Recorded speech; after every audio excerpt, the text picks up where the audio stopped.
Hello and welcome back to Rev Endurance Sports and another edition of Paris, Brest, Paris and my preparation for it. I was curious what kind of lights people were using, so I made a comment or posted an inquiry on the Paris, Brest, Paris Facebook group.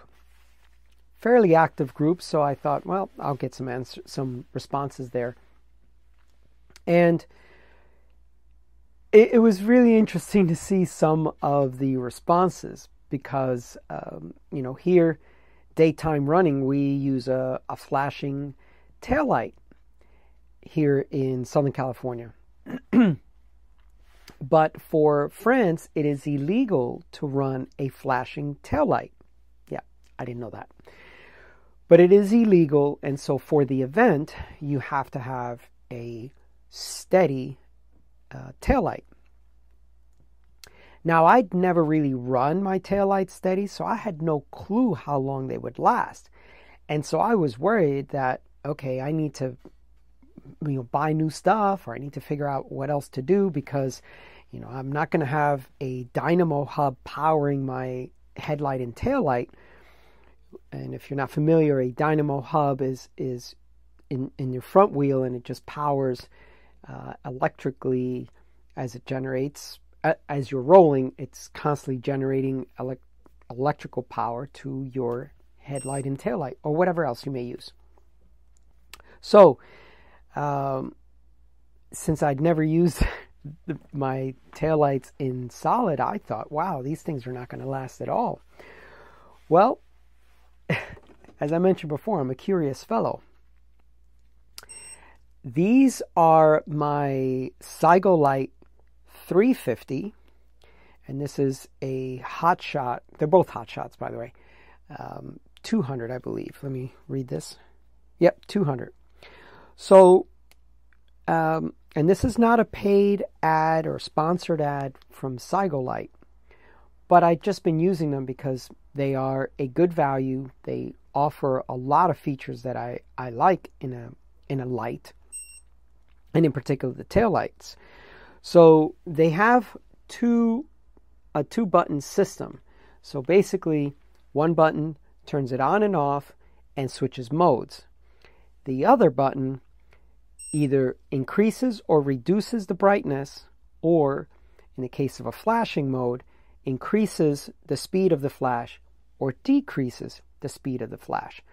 So with those two buttons, you can really do a lot of stuff. Exposure Lights is another brand I really like, but their lights are a little bit pricier, they're a little bit more expensive, and, I just thought, one of the other comments on that forum was, are you worried about your bike getting stolen while it's in a control? Because you're going to walk away from it, go check in, go get food, do whatever. You may even sleep at that control. And a lot of people were like, hey, bikes don't go missing, but other things do. Your lights, sometimes your computer may go missing. So, and I think it's more of a desperation thing. Maybe someone's other lights have gone. One of the person said, hey, sometimes unprepared riders, either they lose their tail lights or headlight, or they don't have a way to charge them, and so they're dead, and they don't want to get disqualified, so they steal a light.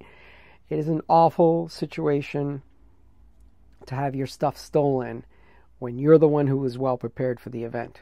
Anyway, so let's get back to these two lights.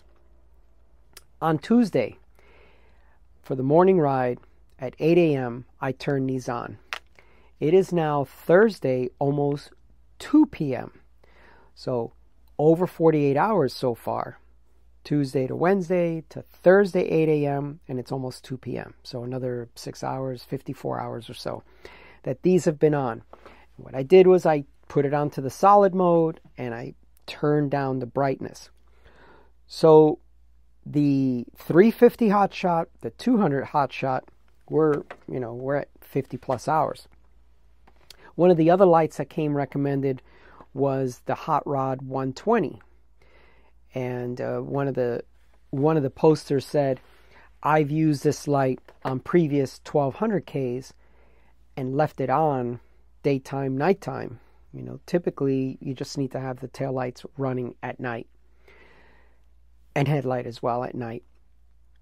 But he said I just leave it on and, you know, finish the whole 1200K, so 750 miles or so, without turning, without having to recharge.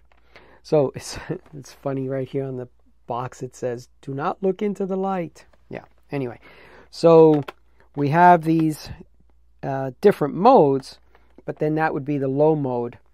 And apparently this has, you know, 70 hours group low steady. So that's a pretty long time as well. Now, why is this taillight thing even a concern?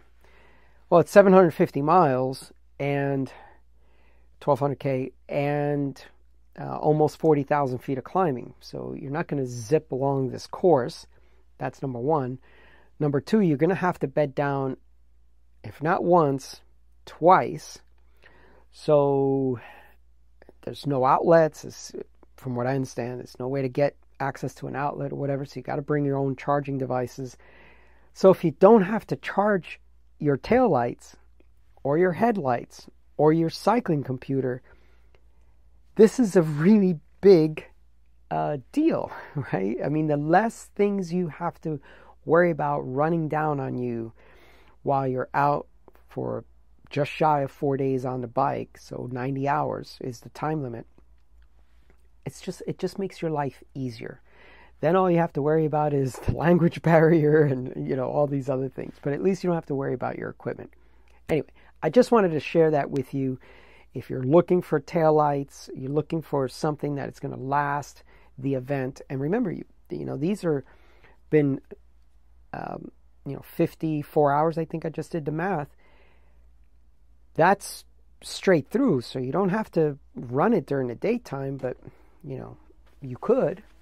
Of course, we're all going to be given a yellow, high-vis yellow cycling vest.